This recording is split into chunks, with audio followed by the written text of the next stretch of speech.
খুব ভালো শোনাবে। जय हो ब्रजधाम की जय परिक्रमा की जय जय ब्रज 84 धाम की जय जय हो बरसाना धाम की जय পুকুর পাশে তারা जय हो प्रेम सरोवर की जय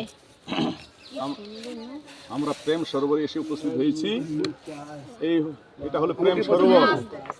অষ্টসখী ঘাট আছে, দেখবেন আপনার অষ্টসখী কুঞ্জ রয়েছে, অষ্টসখী ঘাট রয়েছে। রাধা গোবিন্দের অশ্রু দ্বারা, প্রেম অশ্রু দ্বারা এই কুণ্ডের উৎপত্তি। হ্যাঁ তো ওই অষ্টসখী গোলকধারী ভগবান গোলক থেকে যখন ভুলকে প্রকট হয়েছেন, এই ভুলকে তার লাদিনী শক্তি রাধারানী, তিনি যে প্রকট হয়েছেন, রাধারানীর সঙ্গে ভগবান শ্রীকৃষ্ণের যে মিলন এবং বিচ্ছেদ, ভগবানও ভক্তের অভিশাপে এই জগতে প্রকট হয়েছেন। নারদের অভিশাপ আছে, অন্যান্য ভক্তদের অভিশাপ আছে।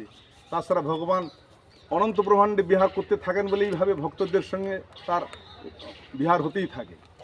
ভক্তের দ্বারা অভিশাপ, ভক্তের বাক্যকে সত্য করার জন্য ভগবান বিভিন্ন রকম রূপ ধারণ করেন। প্রহ্লাদের বাক্যকে সত্য করার জন্য খাম্বা থেকে তিনি নরসিংহ রূপ ধারণ করেন। ভক্ত যেরকম অভিলাষ করেন, ভগবানকে সেরকম রূপ সঙ্গে সঙ্গে ধারণ করতে হয়।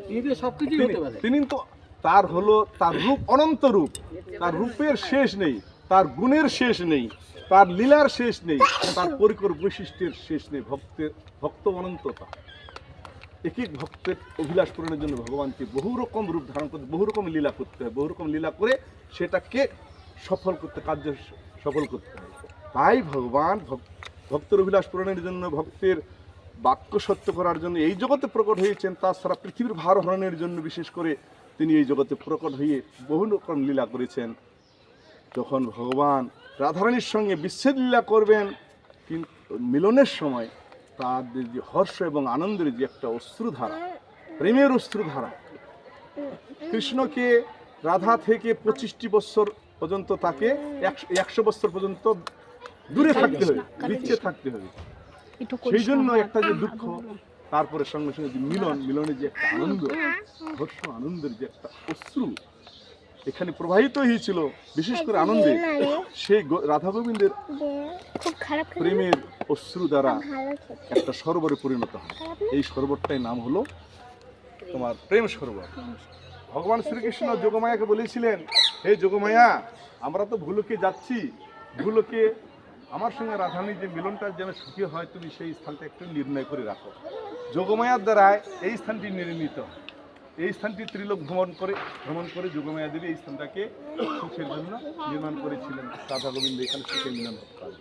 সখীগণ সহ রাধারানী এসেছিলেন, সখাদেরকে নিয়ে কৃষ্ণ এসেছিলেন। ভগবান শ্রীকৃষ্ণের সঙ্গে রাধারানী যেখানে মিলন হয়েছে, মিলনের সঙ্গে যে বিরহ, তাদেরকে 100 বছর বিচ্ছেদে থাকতে হবে, কখন মিলন হবে কোনো ঠিক নেই।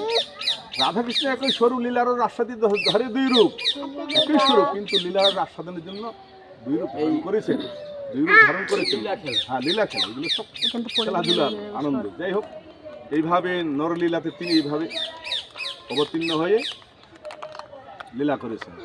প্রথম যে এখানে, হ্যাঁ, প্রথম যে ভগবানের সঙ্গে রাধারানীর যে মিলন হয়েছিল এই স্থানে, এখানেও রাধা গোবিন্দের প্রেমশ্রু দ্বারা এটা পূর্ণ হয়। এবং অষ্টসখীগণ এই কুণ্ডে স্নান করে তারা অষ্টসাত্ত্বিক প্রেম লাভ করেন। অষ্টসখী ঘাট রয়েছে, অষ্টসখী কুণ্ড রয়েছে, সাধক সাধিকা